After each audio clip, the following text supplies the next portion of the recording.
Hello, and welcome to another episode of Existence. This is the podcast where we are exploring the question, what does it mean to exist and pursue a life well lived through the contemplation of love, death, meaning, and philosophy. Today's episode is with James Xander. He's the host of the James Xander Trip podcast and YouTube channel, where he helps people with their psychedelic and spiritual journeys. So James reached out to me earlier this year when I was getting my podcast going, and we just connected, and our podcasts touch on similar things in terms of existence, philosophy, kind of talking about pursuing a life well lived. And so he's a great guy. I really enjoy every time we get to talk, and he has a lot of great insight, and this was a great conversation to have with him. I hope you enjoy the conversation. We touch on James's backstory, how we got interested in these topics, spirituality, death, exploration of consciousness, love, meaning, all those fun topics. So super stoked to have him on the podcast, and hope you enjoy the conversation. Thanks. James, thanks for being on. I really appreciate you taking the time. I know you're a busy person with your work, and glad we found the time to connect again. I guess through this conversation, I want to dive more into who you are, how you got started and what you do, and how you became the person you are right now in terms of your goals and aspirations within the field you're working in. And so you want to kind of take the listeners to kind of a brief background about who you are, how you got started, and what you're doing. Sure. I am a psychedelic explorer, consciousness adventurer, podcast host, and YouTuber. I love to share knowledge around psychedelics, spirituality, mindset, the power of the mind, and how we can tune into the highest version of ourselves, whether that's through self-improvement, personal growth, or more spiritual aspects of reality. How I got into this was, I think, in 2018 was where all my psychedelic adventures began. But even before that, I was always interested in the nature of reality and what is life about and why are we here and what is this place? And I feel like listening to your podcast, I feel like you're quite the same way. In fact, it kind of surprised me when I found out you had not done psychedelics because of such of the deep questions that you ask and such profound curiosity about life that you have. So I actually would love to throw that back on you. Is how did you end up being like so interested in the nature of reality and life and death and all these quite deep topics? Yeah, for sure. I appreciate you asking. I'll definitely answer that, but then I want to know where you start from as well. So my kind of journey began really around like 2022, 23, when I exited. I used to be part of the U.S. military. I was in the Marine Corps, and I got out and I asked a lot of questions for myself that I didn't really know could be asked, and I left on a journey to.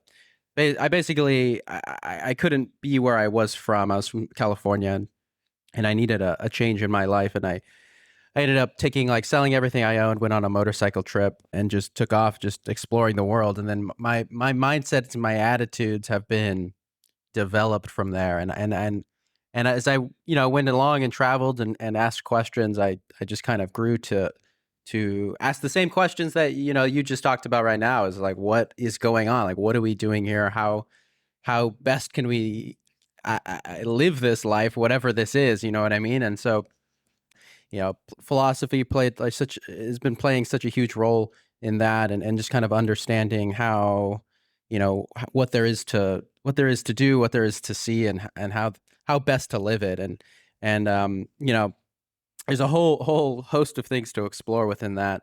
But so I kind of want to understand you as well. So what is it? What was your initial experience in getting into these sort of esoteric topics? Like how did it start for you? How old were you? What was your process like when you came into exploring some of these questions?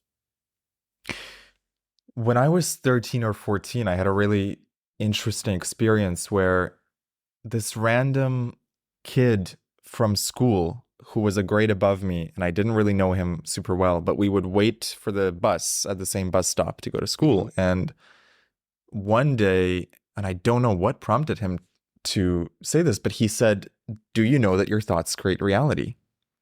And I'm like, no, I didn't know anything about that. He said, go to the library and pick up a book called Ask and It Is Given by Esther and Jerry Hicks, and you'll see. And I went and got this book, and in the beginning of the book, there is an intro by Wayne Dyer, and he talks about how this book will change your life. And it's so bizarre because it did. That book opened up my mind, my 14-year-old mind, to the possibility that thoughts create reality. That this is, in some sense, more of a mental world than a physical world. Mm. And the idea that thoughts create reality was really exciting for me. And it kind of started this whole journey of exploring the mind. I think that book then led me to other authors and other esoteric teachings that further solidified those philosophies and led me all the way to here. And then, so when I discovered psychedelics, by that time, I was already a student of the mind, so to speak. So psychedelics were a great next step because it's like, okay, if you want to explore the mind, let's really explore the mind and dive into that. Totally. That's really, it's one of those things where, you never know what might happen. You're just so unaware of like what life puts in front of you, and you have, and whenever something like that happens, it's so interesting to see like where the impact is going to lie. You know what I mean? And so like just a random kid on a bus one day, or it was on a bus, right? We were waiting on the same bus stop, and I wish I could remember his name because I would love to tell him, hey, your random comment made a huge impact on me. It led me to years of reading Abraham Hicks and authors like Wallace Wattles and James Allen, and all these books that you find side by side around the power of the mind in the library.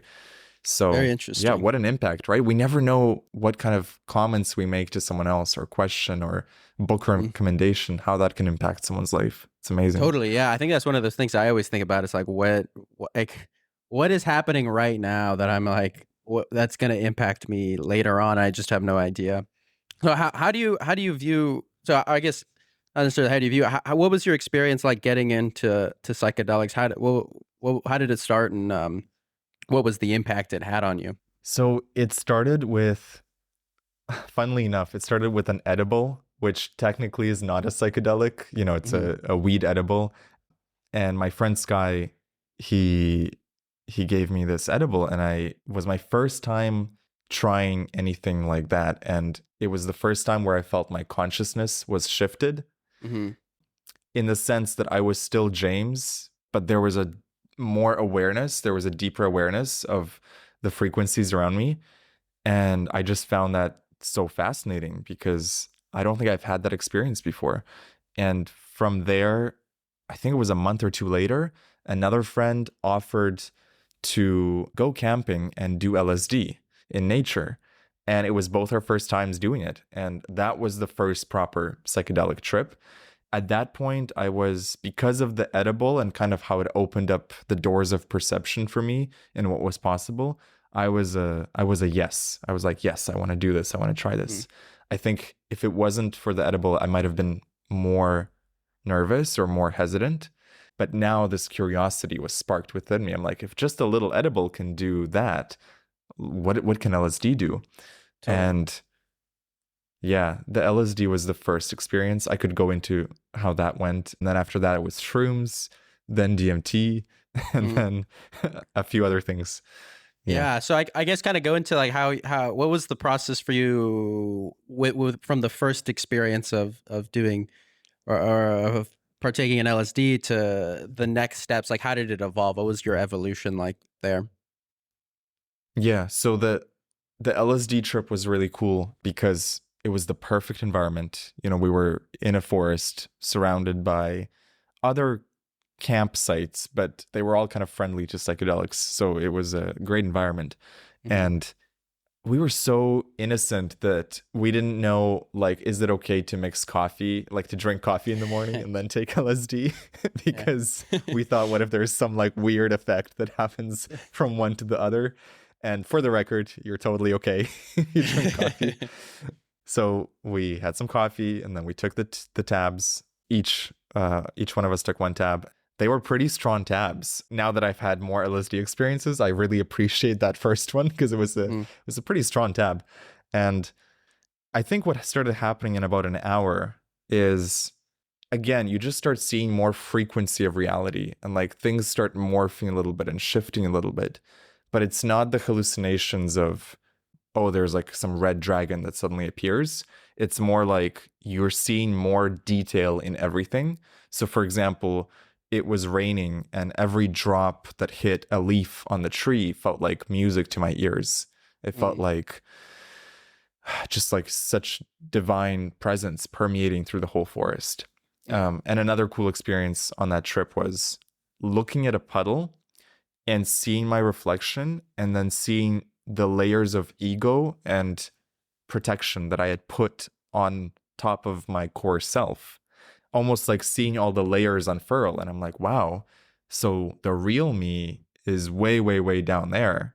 And there's like all these layers of ego that are put on top. And I realized everyone is like that, essentially. We're all at the party of life wearing masks.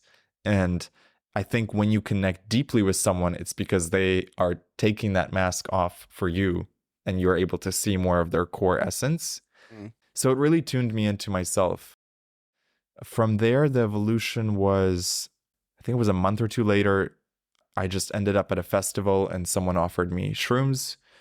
That was a mixed experience because the environment was not as conducive to solo deep mind exploration. You know, there was a lot of people, a lot of energies, but it was a good taste of what was to come.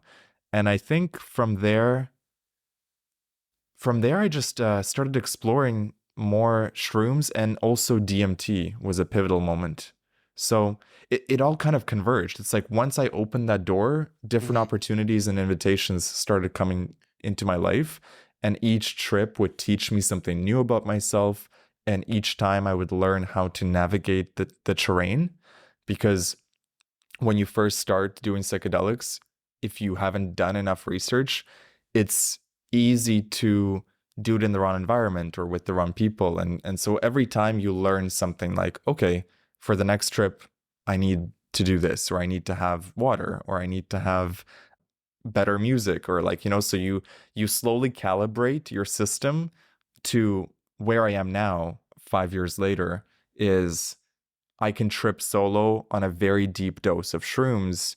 And because I have navigated that space so much, I feel very comfortable tripping solo, where I think in the beginning, you want a trip sitter or you want someone there to be with you just to make sure that you're okay. Definitely. Yeah. I mean, I suppose it's more like you like build a relationship with whatever substance you're taking. Yeah. I love that.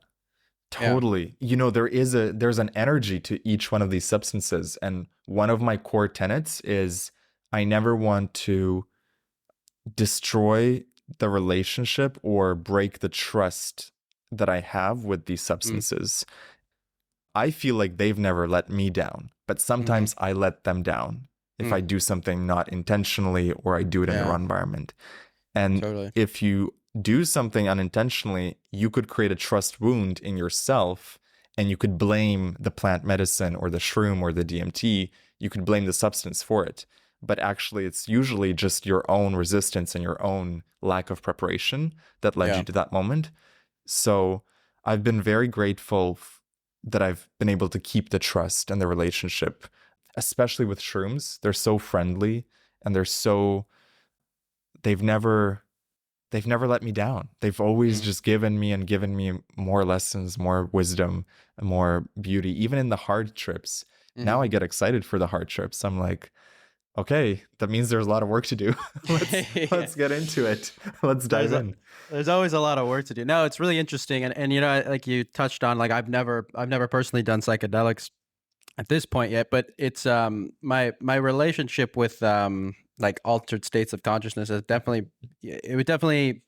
came in a couple of ways. I mean, one being my relationship with cannabis, and that's been huge for me because like obviously it's not shrooms or LSD. It's not like a psychedelic in that sense, but for me, it's been incredibly spiritual, and it's been incredibly eye-opening for me in terms of understanding myself, understanding what I'm supposed to be doing, how I'm supposed to be doing it. And this isn't, this, I think it's like with any substance, alcohol, psychedelics, weed, whatever, like everybody has their own, everybody's bodies and minds are going to react different to it. And for me, it's such a good thing for me. And it's kind of hard to describe sometimes because, a lot of people react adversely to weed, or they can, they kind of view it as like, I did in high school, or like I smoked way too much weed and like and my weed became my personality and I'm just like, that type of person. But for me, it's like, it's very, very different. And I can relate in the sense that I feel this relationship to cannabis that is very much like a very respectful thing.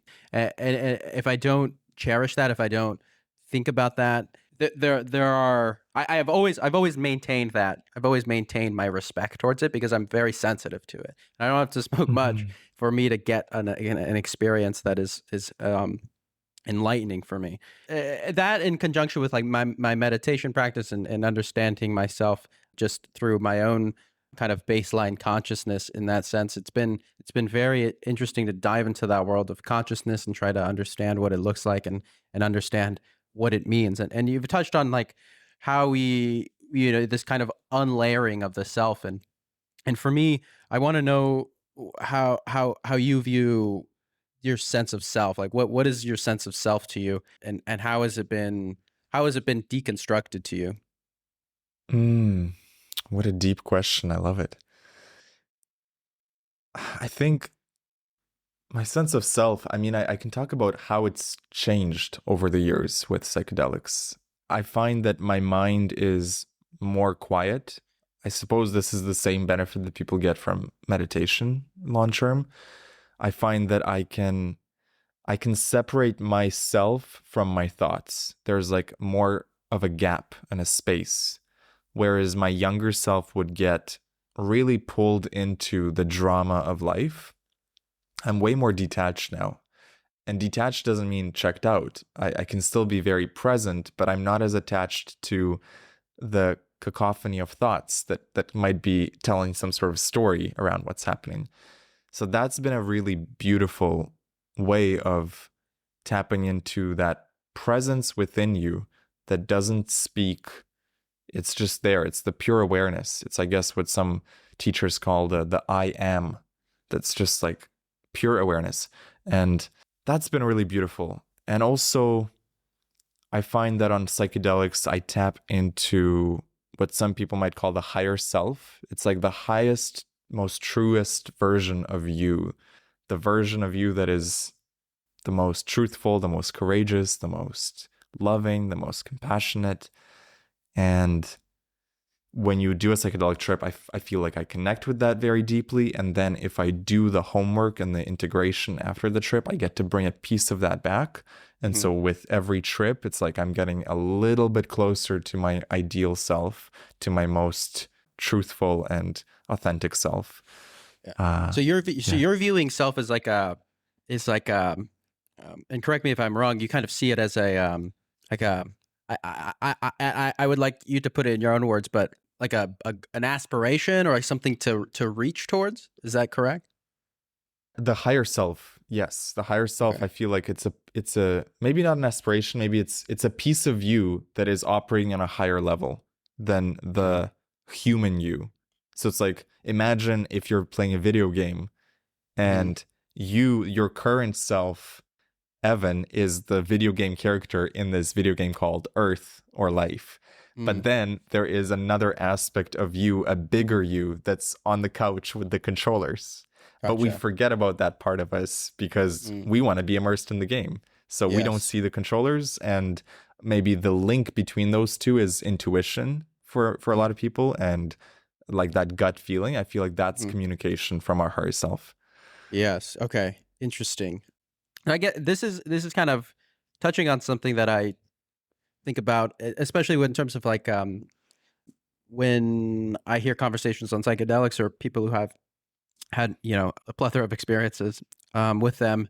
I think a lot of people can exit, at least from like an outside perspective. I feel like psychedelic experiences, a common idea behind it is like you can leave with a conflated sense of how the world works, or like a fundamental nature to reality. And I'm not sure if that's something you would agree with. Like, what, in your opinion, do you give to a psychedelic experience as it pertains to like comprehending or understanding the underlying nature of existence? For me personally, I feel like it's given me more truth about reality. I'll give you an example. So I mentioned DMT was a pivotal experience for me, and I've told this story on my YouTube, but I feel like it's a very important story of the very first moment where I smoked DMT. I had this feeling of almost like I knew it, because all my life there was a sense of there must be more to reality than meets the eye. There must be, it cannot be just like the 3D solid tangible stuff. I feel there's a spiritual energy, but I never had the proof of that. And so I turned to books and esoteric teachings, but then there is still that little tiny piece of you that's like, but is it true?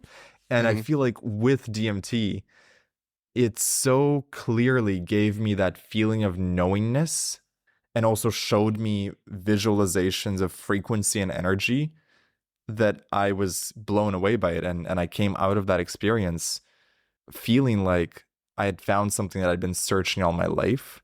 It was the experience of the extraordinary. And because all my life I wanted to see something non-ordinary, like a piece of God, or even a UFO, or an out-of-body experience. Like, show me something that's not of this world, which is kind of a funny thing to say because everything is of your world. But I wanted something not of the ordinary world. And DMT was a pivotal moment for me. And ever since then, I find shrooms also do that as well, maybe more gently than DMT. They tend to show me what I feel is the true nature of reality. So I start to understand more deeply that there is no separation between the inner and the outer. And this is what so many teachings talk about, of like, your mind creates reality. And we get that on a mental level, but I feel like psychedelics give it to me on an emotional and spiritual level. So it's more harmonized, and I come away with a deeper understanding of reality. Definitely. But you mentioned the word conflating. So how did you mean that? Yeah, I mean, I definitely didn't mean it any sort of like it wasn't meant to downgrade or the experience or anything at all. I think I was coming at it more from the perspective that it can be perceived that way by other people, by different societies and different standards that we have. There are ways to perceive a psychedelic experience from an outside perspective, and that's the only perspective I can come at. But that might be like, oh yeah, these people, they went into the woods and they took shrooms, and then all of a sudden they know the answers to life, and you know what I mean? And it's so, I think that's kind of like a common perception that certain people can come to, that kind of makes people a little bit wary of people that have undergone certain experiences within psychedelics, and it's like nobody has everything figured out, but then this guy online, I'm not saying you, just like some person online just is like, oh yeah, like this guy figured out all the answers, and like now he's telling me it's because he did ayahuasca. And it's like, I don't know, I guess that's what I meant, is like, what is your sense behind that? Like, how do you view that sort of idea? You know what I mean? No, I'm glad you brought it up. I'd love to touch on that, because I think it's not that you have all the answers from psychedelic. It's just that you've looked at life through more lenses. We're constantly wearing these metaphorical lenses every day, and they change through the years. Like, anyone who's gone from depression to joy, they know that they're wearing fundamentally different lenses. The world itself has not changed. They're just looking at the world from a different standpoint. So the metaphor that came to mind when you were talking about this is the person who is well traveled and has traveled the world versus the person who has only lived in one country. Now, it doesn't mean the person who traveled the world is fundamentally smarter or knows the answers or knows all the cultures, but they have more inputs. They've seen different countries and different ways of living. And so when they come back to their own country, they are operating with, I would say, more wisdom and more experience and more learning because of just the variety of lenses that they've put on with each country that they visited and every nation that they've met. And I feel like psychedelics is like traveling, but for the mind. And so I've traveled to the DMT realm and to the shroom realm and the ayahuasca realm, and each one is unique in its own way and has taught me different things and also parallel things that flow across every trip, like unconditional love and unity and like all these core aspects and themes of humanity. So I think the travel metaphor kind of speaks well to that. It's like the well-traveled man does not have all the answers, but he certainly has more inputs and more ways of looking at the world. Yeah, definitely. Really interesting. Yeah, I'm glad. I really like the way you kind of put that. But at the same time, how do you view the relationship between the experience itself and the reflections on the experience? Because you can go through all these adventures, you can go through all these realms or however you view them, and not necessarily reflect on it or integrate it in the most healthy way, or the way that it might need to be integrated for I guess for within the right way of kind of displaying what you just went through. You know what I mean? And how do you view that, where people might have the possibility of misrepresenting an experience? I've thought about this, and it came up in another conversation recently this week, sort of the exact same question, interestingly enough. And I think even if someone just does psychedelics and they don't integrate, which is not recommended, you should always integrate. But even if they just do the psychedelics, I think it'll fundamentally do something in the background of their psyche that will create some interesting ripples.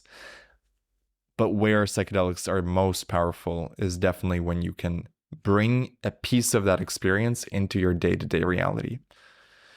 And it's so personal and different for everyone and for every trip. Typically what happens with my mushroom trips is whatever I've been thinking about the whole last week or the whole last 2 weeks, all the challenges, issues, resentments, everything will come flowing up in the trip. It'll come to the surface to be worked on.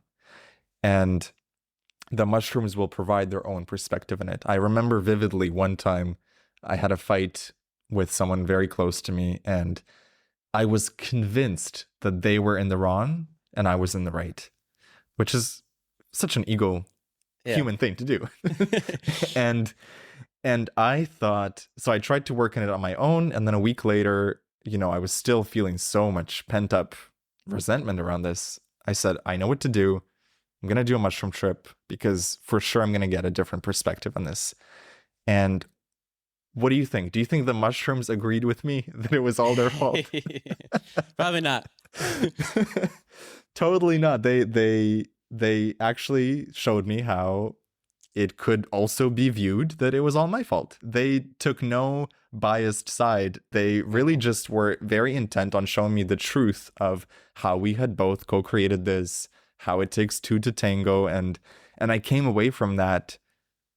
First of all, the resentment was gone because I've realized the only person I could be mad at was me, and completely let that person off the hook because I realized, like, just from that mushroom perspective, I realized, I did create a lot of this. And if I change the way I'm viewing this, then there's actually no problem. So I would say that's an example of how one can integrate the experience. Like if it hasn't fundamentally changed how you think, then you're maybe just doing them for entertainment, which is also okay, I think, if that's the intention. But if you want to use it for personal growth, the idea is, can you bring a piece of it back and integrate it into your life? Yeah, definitely. This is really important. I feel like this is with anything you do in your life, is like, what is your intention behind it? You know what I mean? It's like you could be doing, you could utilize, you could look at anything you do, anything you take part in, anything that you ingest, and it's all needs to be put into the context of what do you want to get out of it? You know what I mean? How mindful are you of what you're doing here, and why are you doing it? And and it doesn't just pertain to psychedelics. It's like the food you put in your body, where you go to work, how you get there, like what relationships are you what relationship are you giving your time to? It's like, what is your intention behind all of these things that you're doing? And that's where this is, I think, mainly where people we can get sort of hung up, and it's like we need to become more aware of what our intentions are with what we're doing, because without that, we're kind of just without that intention, or like with that intention, it puts a more of a serious emphasis on how we're going about life, and Mm-hmm. you get so much more from the experiences when we are actually putting a thoughtful approach to what we're doing. You know what I mean? 100%. I think intentionality is one of the biggest lessons psychedelics taught me.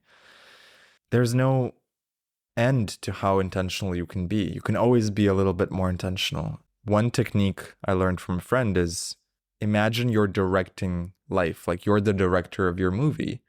And so, how do you want the next scene of your life to feel? How are you, as the main actor in your movie, going to show up? Mm-hmm. What is the script like? Which is like, what thoughts are you thinking, and what words are you saying?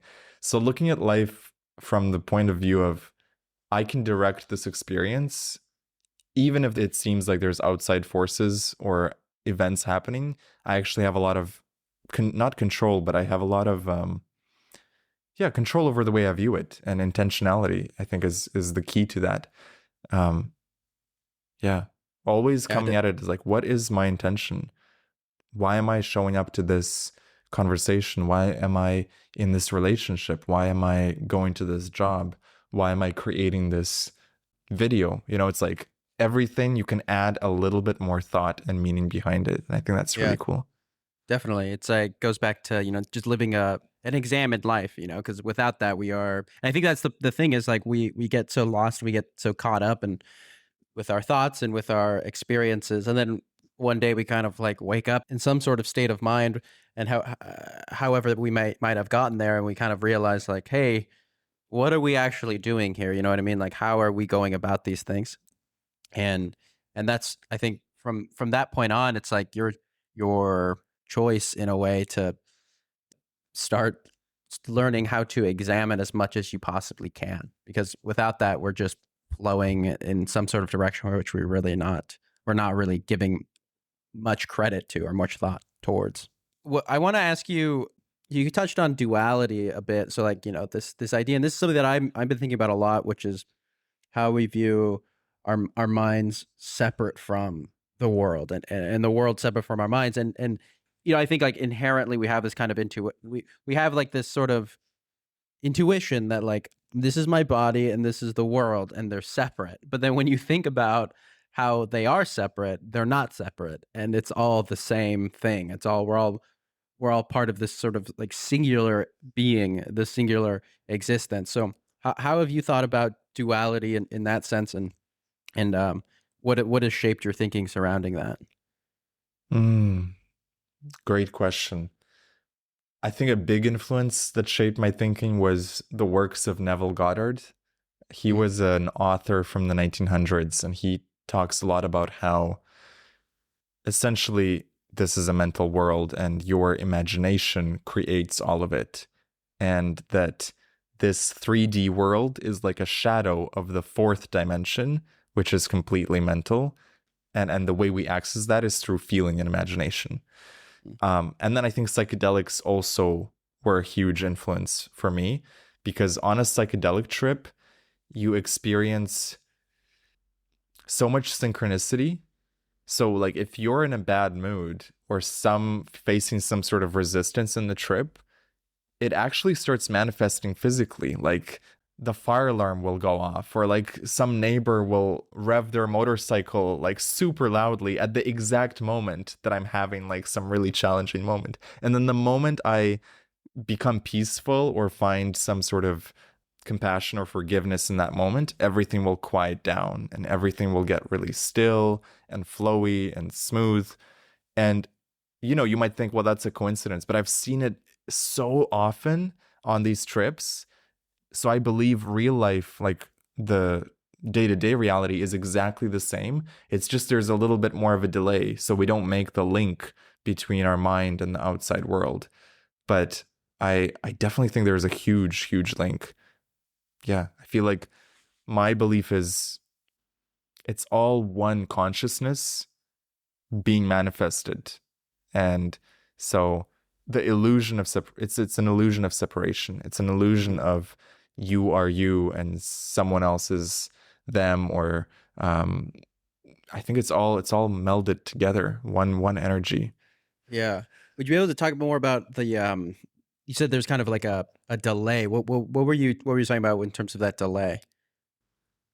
Yeah, so I feel like you have an argument with someone one day, and then the next day things just go sideways, and they go like little things happen that drive you nuts, and we don't make the connection between our mood yesterday having a ripple effect into the next day, and the reason someone, let's say, got into a car accident might not be because someone made a left turn the wrong way. It might be because their mood and their feelings and something that they basically created it mentally, and the car accident or some event is a symbolic manifestation of that.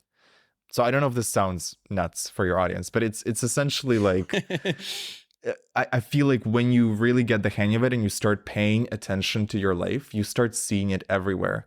For a really great example is when people fall in love, that first month, the honeymoon, everything is flowing well in your life. Like not only the love, but like your job and money and your business, and like things are just flowing. And the flip side, when someone gets into some sort of traumatic event, it just starts rippling out across all areas of their life. So I think the delay I was mentioning is more like, I feel like there's ripples being created all the time, but sometimes those ripples are not instantaneous. You don't see them until a day later or a week later or even a month later. But in fact, it's something you first created in your mind. And psychedelics, for me, they shorten that delay. Somehow it heightens everything. And so whatever you're thinking in the moment, it starts manifesting very quickly. Like I've gotten texts on my phone related to something that I was thinking about on a psychedelic trip, and it's like from people that have not reached out to me in months or something. It's a bizarre activation of energy that brings so much manifestation to you. Interesting. I want to know what you think about. So I think I understand what you're saying a bit clearer. The way I think about this sort of thing is like it's not our actions obviously have a ripple effect. Everything we do now affects everything that is happening now, not just what we do, but just everything that is happening now is affecting what's going to happen this next moment, and then the next day and the next year. It all is correlated, like you said, like this butterfly effect. But our attitude towards it is what dictates how we feel about it. So it's I guess I'm seeing it not necessarily as like a delay, but rather, or like an effect, but rather our mental attitude towards what is happening. Because anything can happen to us. There's a lot of things that can happen to us, but it's our way of how much what type of credit we give to it that affects what we feel about it. So for an example, like you said, you fall in love and then everything is just amazing and everything just starts to happen. And, everything seems to like fall into place around your life. And, is that not more of an attitude towards life rather than an effect? Or when somebody dies or when something traumatic happens to somebody, we start to build an attitude around life that correlates, or that then permeates through how we perceive everything else that is happening to us. You know what I mean? It's not necessarily, it might not necessarily be like this delay or like an effect, like I said, but rather just our perception of things. So the big question in your question is, do circumstances cause the attitude, or does the attitude cause the circumstance? Yeah. And Neville Goddard, the author I mentioned, would argue the attitudes creates the circumstance. But most people are reacting to circumstance. So they are allowing life to move them instead of starting from the attitude and letting the attitude move life. Mm-hmm.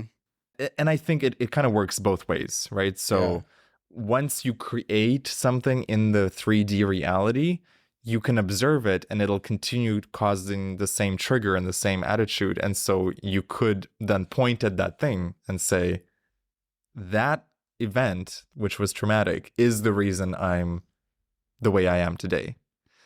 Okay. But I think there's an argument to be made that it's your continued attitude about it that continues to create the effects of that, not the event itself.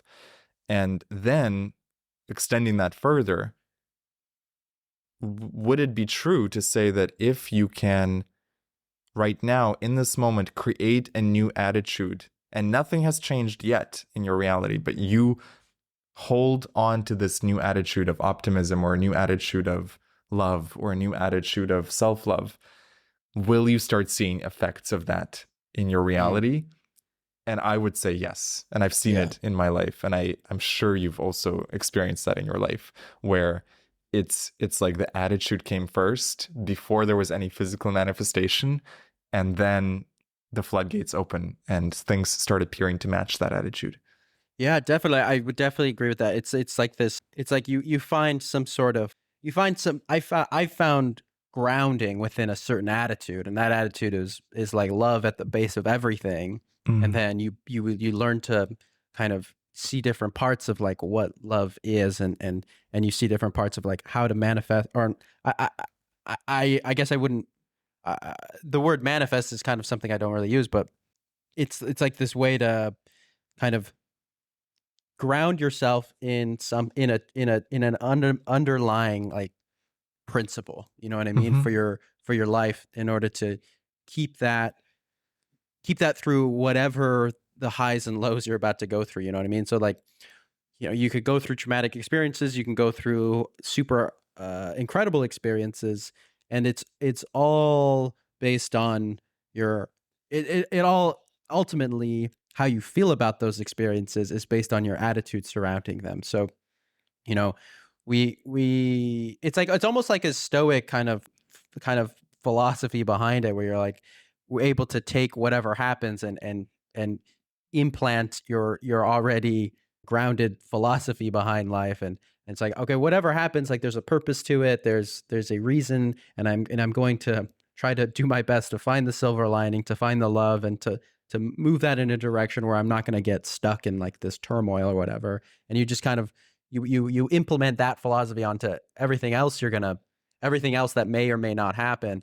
And when you're able to do that effectively, it becomes, life becomes kind of this kind of way. It's different. You just have a different way of thinking about life. But I think it's kind of the constant struggle of finding a way to remember to do that as much as you can. You know what I mean? And it's like that. It's like a constant back and forth. Yeah. Coming back to the awareness of it, because it's easy to lose yourself in the game of life and just react to everything as it comes to you. And I think that's why meditation is so important for people, and also tools like psychedelics, because it's like for a moment you create a space between your reaction to life and life itself. And in that space, you can create a new direction. Like, you ever meditate and maybe you're having like a really busy day, but you lie down for a sec and just like sit still with your mind and you let the thoughts simmer down. And then in that relaxed state, you realize what's truly important. And like the overwhelming day suddenly becomes manageable because you realize all the things you've been worrying about, you can just put them off to the side and this one thing needs to get done. And I think that's a key part of that anyone can apply to their life, is find that space in the day, whether it's in the morning or middle of the day or at night, where you can pause life and just sit with your thoughts and see what kind of new directions do you want to activate. Yeah, no, definitely. This is kind of in the same vein as something else I want to talk to you. Like, what is it to you that is your personal, how would you describe your personal belief system? Like, how do you ground yourself, and what is it you tell yourself that you are grounded in? Beautiful question. Okay, some of the things I ground myself in: life is working out for me. This is a training ground for my soul. That's something that I always come back to. So any challenge that I experience, it's just training. It's like going to the gym, and life is one big training workout. That's one thing. The idea that this is an illusion, sometimes I forget that, but reminding yourself, like, this is, as real as this feels, it is also ultimately a dream of the consciousness. That ties into my philosophy. And then I think the biggest key of it is the idea that we are creators. We have this power to create our lives through thoughts and energy and frequency and action as well. But the action will flow from you, from the mindset you have. So coming back to that, and also something Emmett Fox, one of my favorite authors, he talks a lot about this, how this is a mental world. So get the mental equivalent of what you desire first before chasing it in the physical. That's interesting. So you're supposed to be like mentally, is it almost like a preparation for a physical kind of creation, or how do you view that? Yeah, you mentally receive the thing before you receive it in the 3D. And it's a practice that I'm still working with. So by no means am I perfect at this. But the idea is, if you want, for example, if you want success in some endeavor or some project, you must first really feel it and know it inside. And that knowingness, once you hit that knowingness, you'll naturally start taking the actions that lead you to that destiny. But the person who does not reach that knowingness will find themselves struggling to reach their objective because they haven't got it in the mental mind. And a great metaphor someone told me once around this is, if you took Arnold Schwarzenegger and he woke up in the body of someone who's like super unfit, how long do you think it would be before that new body that he has, he would like, all of his mindsets and training and discipline would kick in, and probably within 3 to 6 months there would be a massive change in that person's life. So it just goes to show that, Arnold has that mental equivalent of what fitness is. So it doesn't matter what body he wakes up in, he's gonna find his way back to that equivalent in the physical. And I think the same is true for wealth. Like, if Jeff Bezos woke up tomorrow and living in a 1-bedroom apartment somewhere, I don't know, like, imagine a scenario of like, he has no money and, let's say, very little privilege, and maybe the only privilege he has is he lives in America. How soon would he find his way back to a successful business? I would guess very, very quickly he would find his way back, because he's got the mental equivalent of what success and entrepreneurship in this capitalistic society, what that means to him. Interesting. Yeah, no, that's interesting. I mean, it's like, it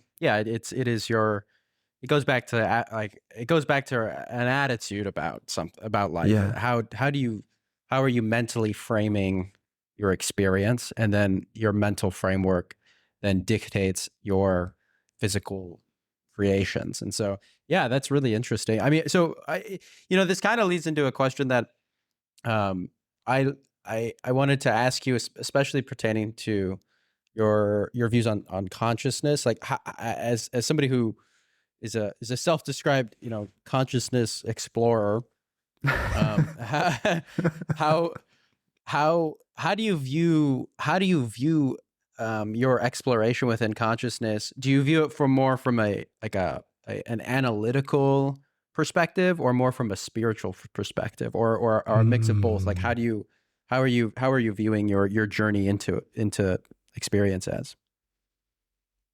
Oh man, these are deep questions. I love it. I think my initial instinct was to say spiritual, but I think there's an analytical part of me that also loves analyzing reality and analyzing consciousness. And especially when I'm tripping, I love to understand, like, so there was a mushroom trip I did a couple of weeks ago where I went outside and sat on the beach and just looked at the ocean while on mushrooms. And that experience of seeing the ocean and the waves and the froth on the waves and little droplets of the waves through the eyes of the psychedelic trip was so, like, it took my breath away. It was so beautiful. And also, I think in that moment, I'm analyzing and I'm being like, ooh, okay, so how are the mushrooms viewing the ocean? Why is it so different from the way I see the ocean in my day-to-day normal state, default mode? Trying to understand that, and it's the ultimate mystery of like how it can be so different. But then, yeah, coming back to your question, I think spiritually, I try to trace it back to what do all these trips and these explorations, how do they actually tie back to my spiritual path? Like, what does it mean for my soul's evolution on this life? Like, how does it impact my life? How does it impact my view on reality? And how does it make me a better person, or a more authentic person? Let's say that. Mm-hmm. Yeah. Is it for you, when you describe spirituality, what is it that you think of when you think about your spiritual attitude, or what spirituality is? I think in the beginning, it was a curiosity about the nature of reality. I really wanted to know, is there more to reality than the physical? Now that I've gotten proof of that in ample ways, now I would say spirituality to me means connection with the absolute, connection with God, connection with source, connection with your higher self. How can I allow the power of the divine to permeate my life? And I don't think I would have spoken about these things like this years ago, but the deeper I go into these explorations, the more the word God comes up, but not in a religious sense, in just the truest, most absolute sense of the word, the all that is, and being fascinated by how my life flows in these really interesting directions. And there are these invisible helping hands, so to speak, guiding our lives. Like, there really are. And I think everyone who starts tuning into that is going to start seeing more and more evidence of that. Just like when you look back at your life, isn't it just crazy how certain things lead to certain things? Yes. And if you hadn't met that person, you wouldn't have moved countries. And then if you hadn't moved countries, you wouldn't have done this. And you look at it and you're like, oh, this is like, there's an intelligent design behind this. There is like some trippy things going on here. Yeah. Well, I think I'm really glad you mentioned this. I'm really glad you mentioned this topic, because it is, it's something that I've been thinking about quite a bit, has been the idea of like my relationship to what God is. And that's such an interesting thing, because like I believe like you said, I wouldn't have been talking about it this way a few years ago. Like I mean, a few years ago, I was definitely not a spiritual, like, 4 or 5 years ago, I was not a spiritual person, and I'm not a religious person by any means, but the idea of what God is for me has become like this, like you said, like this everythingness, whatever that is. I don't, you can call it God, you can call it existence, you can call it just being. Like, I don't know, there's really, God is just like a word from my viewpoint. And I don't know if you would view it differently, but from my viewpoint, like, God is just, it's just a word that we came up with to describe whatever this is. And it's not, it's not like, to me, it's not like, this divine being in the sky with a beard that's going to like judge me. It's just everythingness that we are. It's an incomprehensible everythingness. And and my words will inherently fall short at describing what this is, because it is incomprehensible, and it is not something that can be understood. And it's not as if I think that is, it's I just have to admit my own ignorance in this subject, because it's like there is an inherent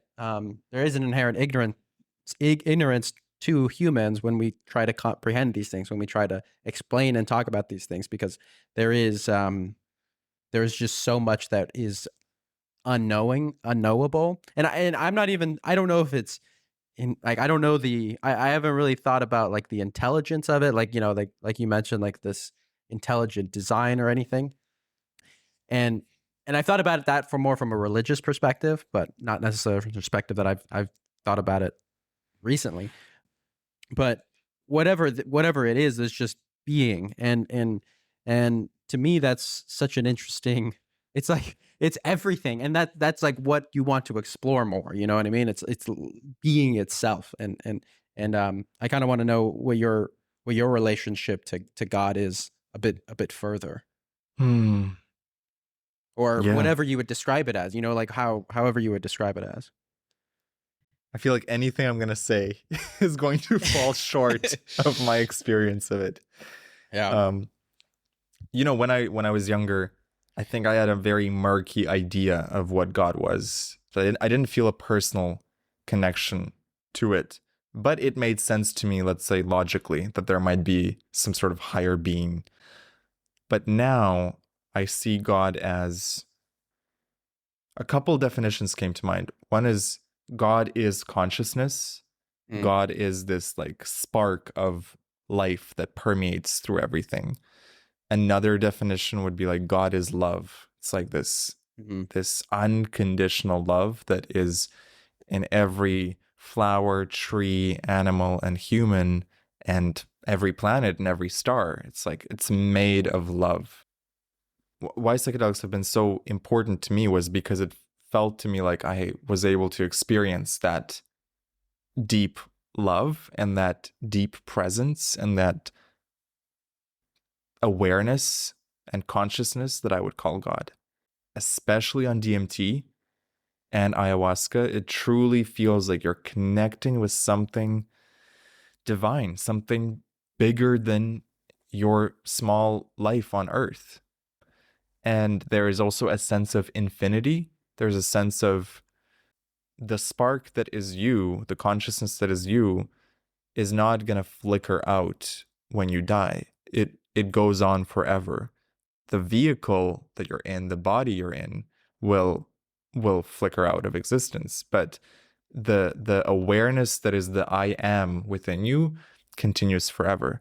And I think that sense of infinity is very prevalent for me on DMT. And then also what comes up when we talk about God is that we are pieces of God as well. We are these little gods playing humans, but we're, it's all one mind, one God. But in a sense, imagine like the Big Bang created all these little fragments of God. and so that they could play with each other and interact with each other. Because if you're a god, you're all alone. It's a little bit lonely. So Yeah.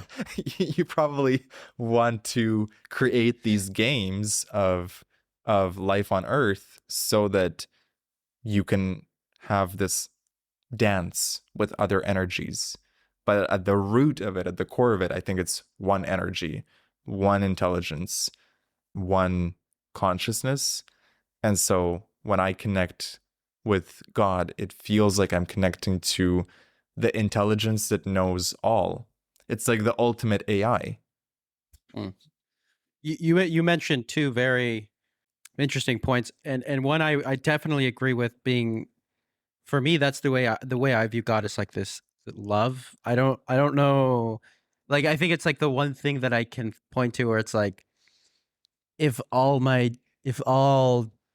doubt and my worries and all my problems, like if I can give any sort of, if I can relinquish that in any sort of way, it's through love. That's like the only thing that I can trust in a way. And there's many different ways that manifests, and there's many ways in which I fall short of that. But it's like knowing that I can always trust that, and that will always lead me in the right direction. And having that is like this. It's this idea that whatever existence is, God, being, whatever you want to call it, that is at the core of everything. Love is at the core of everything that I am trying to attempt to do. And I don't, I greatly fall short of that every day, but I'm constantly trying to, get to that and to constantly touch that as much as I can in the best way I possibly can. You remind me of something Abraham Hicks taught me. So they have a really cool theory of your higher self, the part of you that's like even closer to God, is always vibrating at the level of love.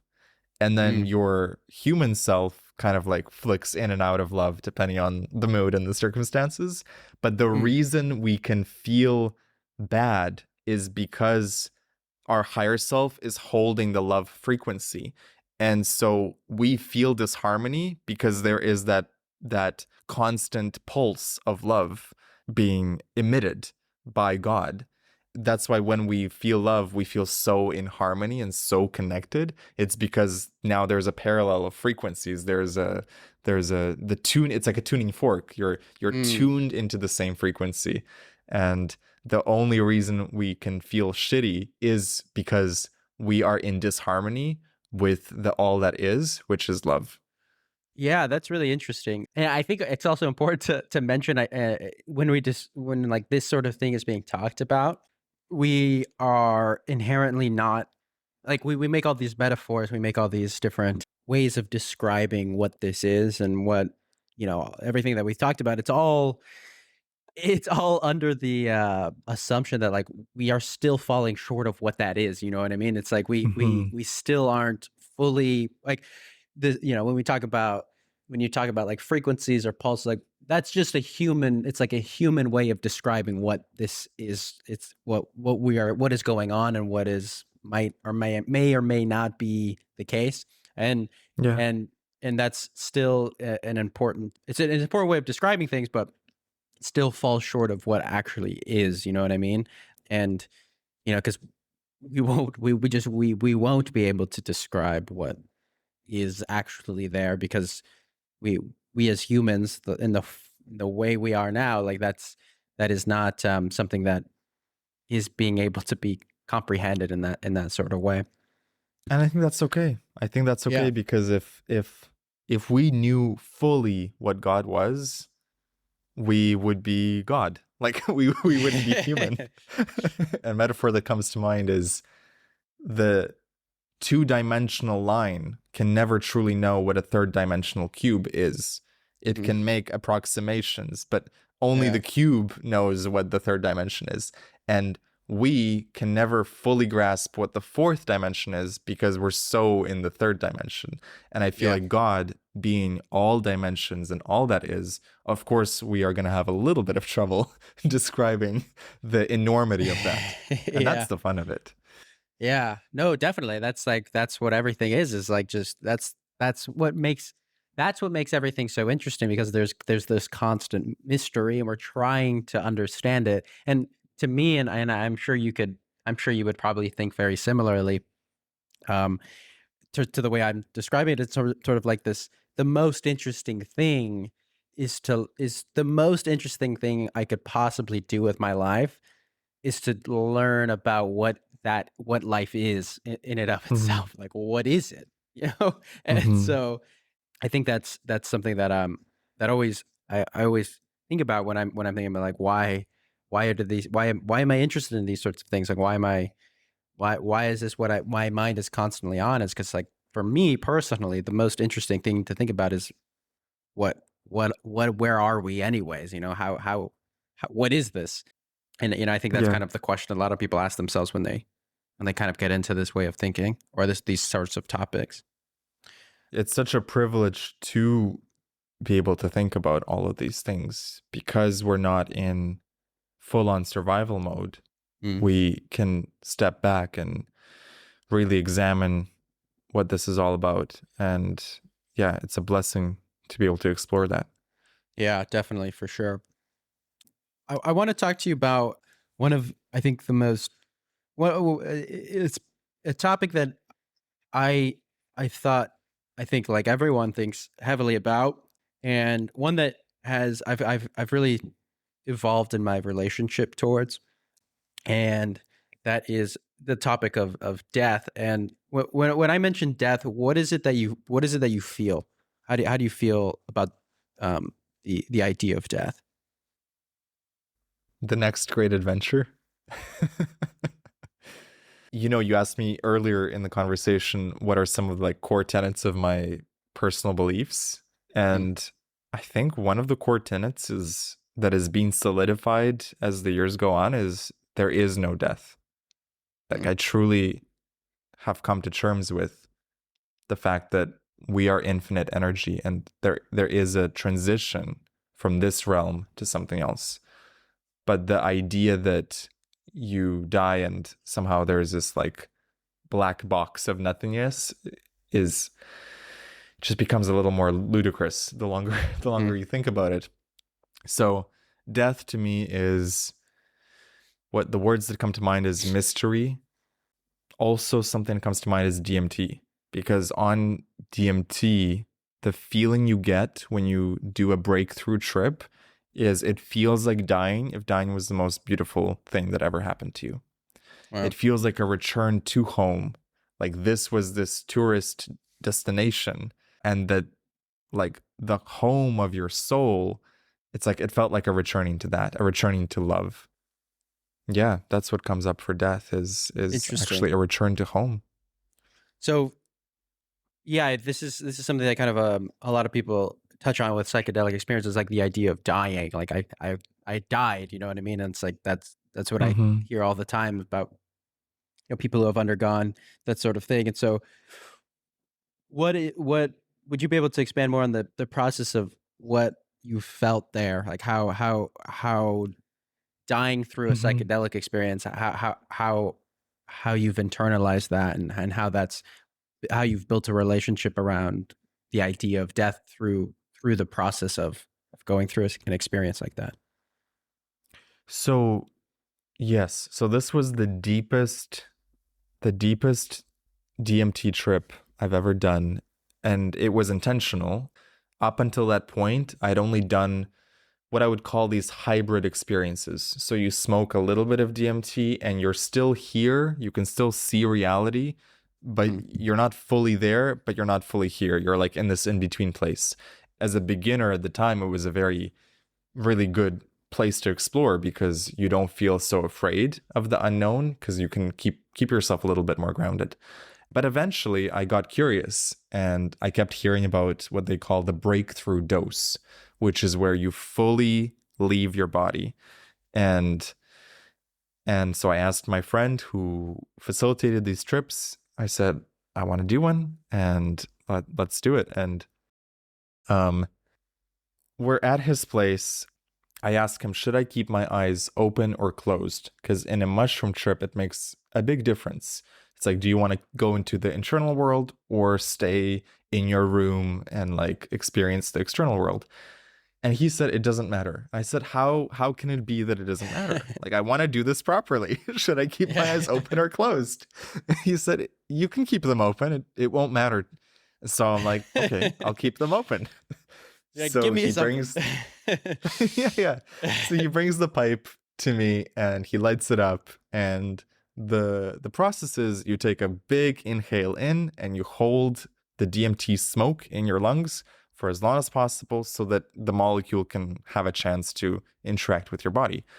And I'm so nervous. Like, he would bring the pipe close to me and I'd be like, wait, I'm not ready. And we would sit for like a few seconds because I had these major jitters because I knew what a small DMT trip, even that was intense. And I'm like, I want to do this, but I'm kind of scared shitless. And he would bring it to me again. I'm like, okay, wait, I'm not ready. Finally, I got the courage. Basically, I asked myself, how badly do I want to see what's on the other side? And I'm like, I do want to see this. I intend to see this, right? Talking about intention. Yeah. So finally, he brings it close to me. I take a big gulp of the smoke and I open my eyes. I keep them open. Within maybe 5 seconds of holding in my breath with the DMT in me, the whole room, it's like it explodes in a million little Minecraft pixels, as if it's made out of Legos or something. And I am in this other realm that I can only describe as more real than real, like so ultra sharp and vivid and full of these incredible geometric 5D structures that you could not possibly paint or recreate in this realm. I blink my eyes and I can feel my eyelash touching my face, but nothing changes in the vision. Like, I am in that world and I can just feel the remnants of my eyelid closing and opening. Nothing changes in the vision, which is very spooky. And then within 5 more seconds, the eyelashes are gone. The body is gone. It felt like death in the sense that my body was completely gone, but yet I was still alive. I could perceive. I was aware and I could see things, but they were not of a physical nature. And I felt this overwhelming sense of love, this overwhelming sense of a return to home, a return almost like I didn't personally see entities. People talk about DMT entities, but I felt the presence of some sort of entities. And it might also have been myself. This is the trippy thing. It's like you're perceiving things and you're also the thing that you're perceiving because it's all one mind, one energy. And I felt this like a return to home and almost like a welcome back from friends on the other side. Like, welcome back. I think I spent, there's no time there. I think the actual trip lasted maybe 20 minutes before I came back down to earth. And it took, I think, another 10 or 15 minutes to really fully ground myself back in my body. But in that trip, that truly felt like dying because I'd never had this experience of you blink your eyes, but you're not even here. And then you blink again and even your eyes are gone, your body's gone, your hands are gone, and yet you're still alive. So it was very, very cool. Yeah. Interesting. And so you're, like you said before you spoke on that story, it was like this death is, this next adventure, you go somewhere else. And so in your description of that, what is it that that this next something else is, or is it something that is just not knowable? I think I do believe in reincarnation. So I feel like when we die, we may end up in this realm where we can review our life, review what went well, what didn't, and then jump back in to play another video game, essentially. Really? Another character, another avatar, or even the same life, but slightly different parameters. I also think that that could be possible. Like imagine playing your exact same life, but just with slightly different, you're like, that thing I did, that wasn't cool. Let's make sure that doesn't happen. But I really like the character of Evan, and I like that time period of the 2000s and onwards. So let's go back there. But this time, I want this and this to be slightly different. And then you go and you play the game again. And again, why? I think because it trains your soul and trains your consciousness. It strengthens it. It allows it to perceive the light and the dark. But then, like, what happens after all the reincarnations and all the lessons and all the experiences? What happens at the end? That, I think, is the ultimate mystery. It's like, do you go back to source and like merge with God? Do you go to other planets and have adventures there? Do you travel around the astral realm without any body, just like on a DMT trip? I think the possibilities are endless. Do you think there's an end though? I mean, do you think you can end, like, what happens at the end? Is there even an end? Like, is there? Yeah, good point. No, I don't think there's an end. There's no end. But there might be what people call like an end to the karmic cycle of incarnating on Earth. So there could be like an end to Earth school, and then there's like a next level. I'm in no hurry to get off Earth. I think there's so much beauty and value and amazing adventures here. But there's probably other levels and other dimensions beyond this. I mean, for sure there are, just we can't perceive them at the moment. Interesting. Yeah, reincarnation is such an interesting topic. Like it is I guess the way I view it is more as like we can't, our energy doesn't disappear. Like it goes somewhere. Our brain, our body, like the way I see it is like and obviously the jury's still out for me on like I don't know what happens, obviously, but it's like this, like when I think about reincarnation and I think about those sorts of ideas, I think like, well, when we pass away, our energy goes somewhere. Like me as Evan here in this earth on this planet might not come back, but it just morphs into everything else. It just goes into everythingness that is already here, and that's seemingly always been here. So why would I think that that's not really a death in my view of things? Like this just end blackness. Maybe that is for Evan, but in terms of Evan is already a part of everything else, like, and everything else is already, you know what I mean? It's just this kind of this blend into everything else, and whatever happens there, it happens there, and I don't know what happens there, but I think it's probably one of those things where I just it's like, well, you don't know what's gonna happen until you go through it, and that's gonna happen for everybody. So, and I think it is really interesting. There's a importance you're touching on here of staying present with this life and not worrying so much about what happens next, and just making the best of this life and making this the best adventure. And whatever happens after, I'm sure we will deal with that when that happens. Yes. No, I mean, you really have no choice but to. I mean, there just is what is happening, and what is happening is the, I used to get so caught up in like becoming, I mean, definitely had a fear of death. I mean, I still do. And, but at the end of the day, it's like, well, I had to kind of come to the terms of like, you can't think about it all the time, because if you do think about it all the time, you are, I'm losing what there is to right now. You know what I mean? Like death may not exist. Maybe we just go on to the next thing, and like, maybe it doesn't, maybe it just isn't what it is, but what I think it's going to be. And, regardless, I'm losing I'm not being present with what's in this moment. And, you know, it goes back to like the ancient philosopher like Epicurus, who's like, well, wherever death is, we are not, and whether we are, death is not. That's a paraphrase of that, but it's just not here. You know what I mean? It's just not. Mm-hmm. We're not. We're not. We're not. Wherever death is, we're not there. And wherever it is, you know, it's just not something we can comprehend because it's just not with us. And it allows me to be more present. Allows me to be more grounded. But at the same time, death has always been something that is a motivating factor for me because I know that it is not.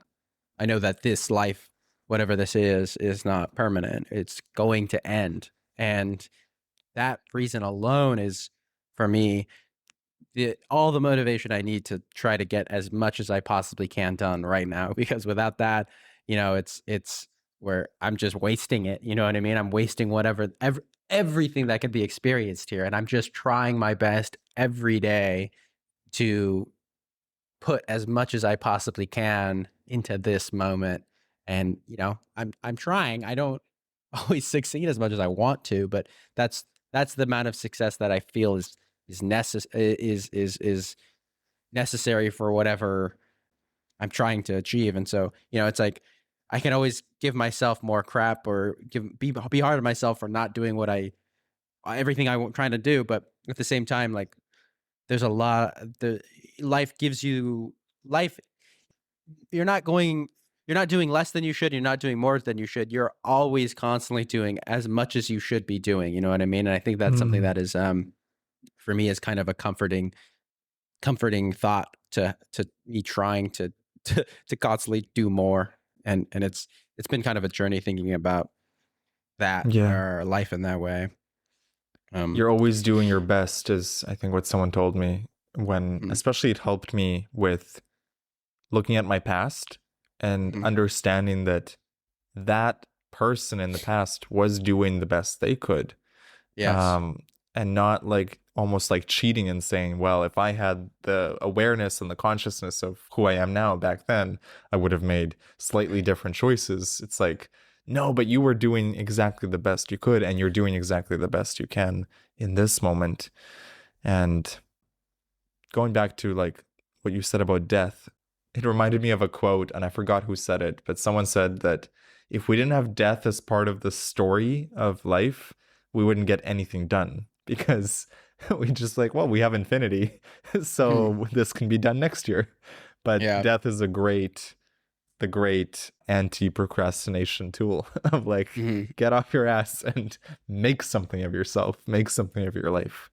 Definitely. I mean, yeah, definitely. And it's like those two ideas are like related because, you know, we're all constantly doing our best we can, and in the face of this eternal mystery that we're going to have to face at some point. And so that's, you know, I love that thought. I love the thought of, you know, of being our best selves. Is like we have no choice but to, because like you said, it's like, and I think that gives an incredible amount of compassion towards other people, because you view them and their situation, like they are doing their best.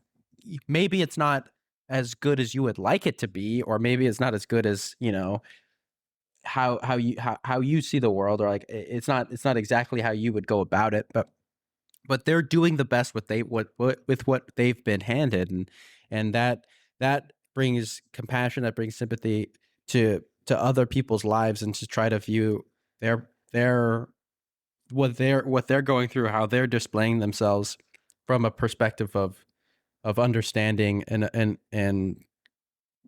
a willingness to like put yourself into their perspective, and try to think like, well, if I were in their situation, this is what I would be thinking, and this is what they're trying to do, and this is how they're trying to handle it.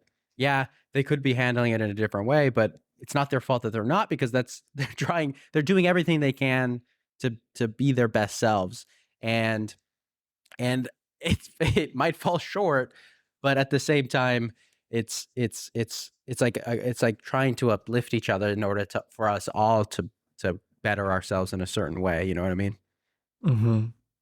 And from a Um, cosmic perspective, it's all mhm. perfect. Yeah. And from a cosmic perspective, it's all perfect. Yeah. I mean, I guess I don't know. It's like, yeah, there's, there is this, yeah, I don't know. It's like perfection. Does perfection exist though? You know? Yeah, that's a good point. Maybe better phrased, from a cosmic perspective, it's all good. It's all serving a purpose. Everything is Yeah. is serving a purpose. Yeah. It's all the Yeah. way it's supposed to be. I think maybe. Hmm. And Um, and the flip side of that is we should also strive to constantly be better, in my view. It's like mm. you're doing your best, and how can we do better? So it's like this pull and push of acceptance, total acceptance of who you are and where you are, and Mhm. then the ambition and the desire to, and how can I be a little bit better and a little bit Yeah, kinder and a little bit more loving and a little bit more aware? definitely. Yeah, for sure. Um, yeah, I think that's a great way to kind of put a pin in the conversation. I will let you know.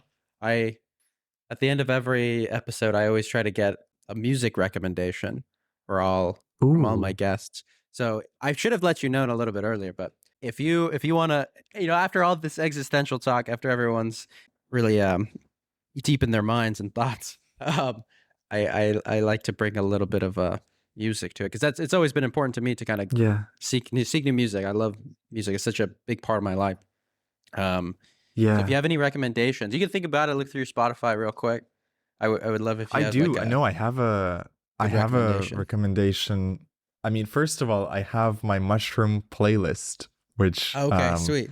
every time I trip on mushrooms, I add to my website exactly like what I tripped on and how it went and like all the good music I put on Yeah. there. So that's at jamesxander.com/playlist.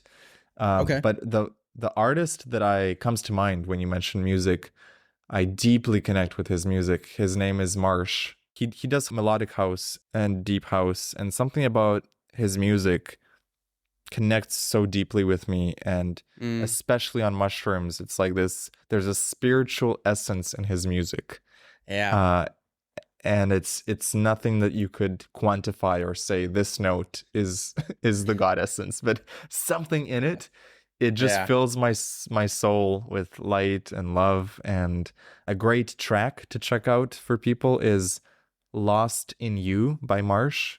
Okay. That's one of my favorite tracks. And then a great mix by him, because he does these DJ sets that are like 4 to 6 hours. There's one called Seven Sisters Marsh DJ set, and another one, I think it's the Costello DJ set by Marsh, which is freaking epic. I mean, that, yeah, just the music and the transitions, it's a fantastic set. So hopefully that gives people some listening Awesome. Yeah, vibes. yeah, yeah. Definitely, for sure. I mean, I know exactly what you're saying, where there's like this spiritual essence to an artist. And everyone has that. Like everyone's music taste is different. But like when you find that, you're like, this is the best.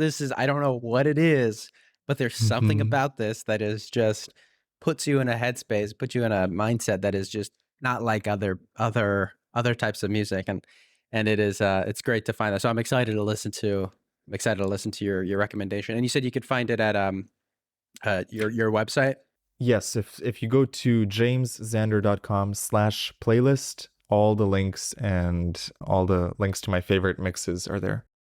Cool, cool. And then yeah, please use this as your time to kind of shout out what you got going on, what's going on, where we can Sure. find you, and get more good James Sure, insight. sure.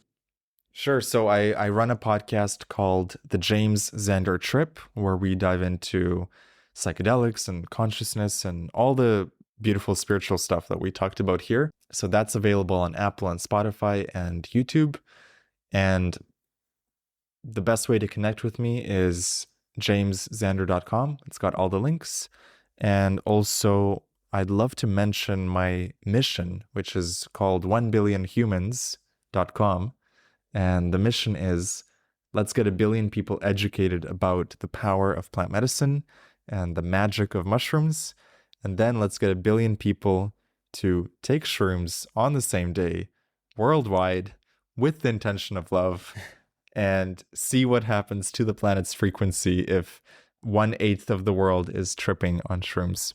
Wow. So that's at 1billionhumans.com. That's awesome. No, that is quite an objective, and I'm here to voice that. That's good. That's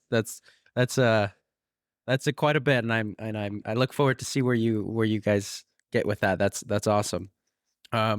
Cool. And you have the Microdose podcast too, right? Is that I do. What's going on with that?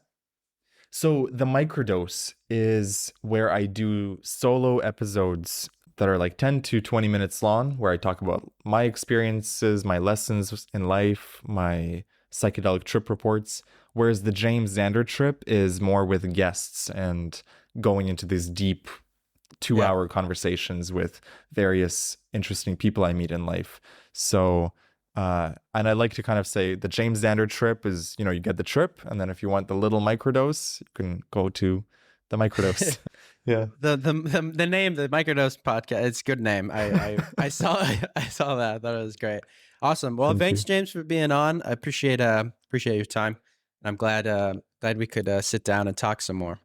It's been Thank you, Evan. It's been a very interesting conversation. It's been a pleasure, and you've asked some really deep questions. I always like it when I go into new unexplored places in a conversation, and you've definitely taken me there. So much gratitude to you. And I love what you're doing with your pod. I love how you combine cinematography and like filmmaking, and like you really make it into an art form that's unlike other podcasters. So it's very unique, and I appreciate you and your energy and what you're doing. Thank you. Appreciate that. Yeah, we will get back to the video at some point. Just gotta make sure I get a little bit of cash to reafford the equipment that was stolen. But yeah, thank you. I really appreciate your support on that. And anyone listening, please check out James's stuff. So we'll talk again. Thanks for being on. Thanks for having a good conversation with me. Thank you, man. My pleasure.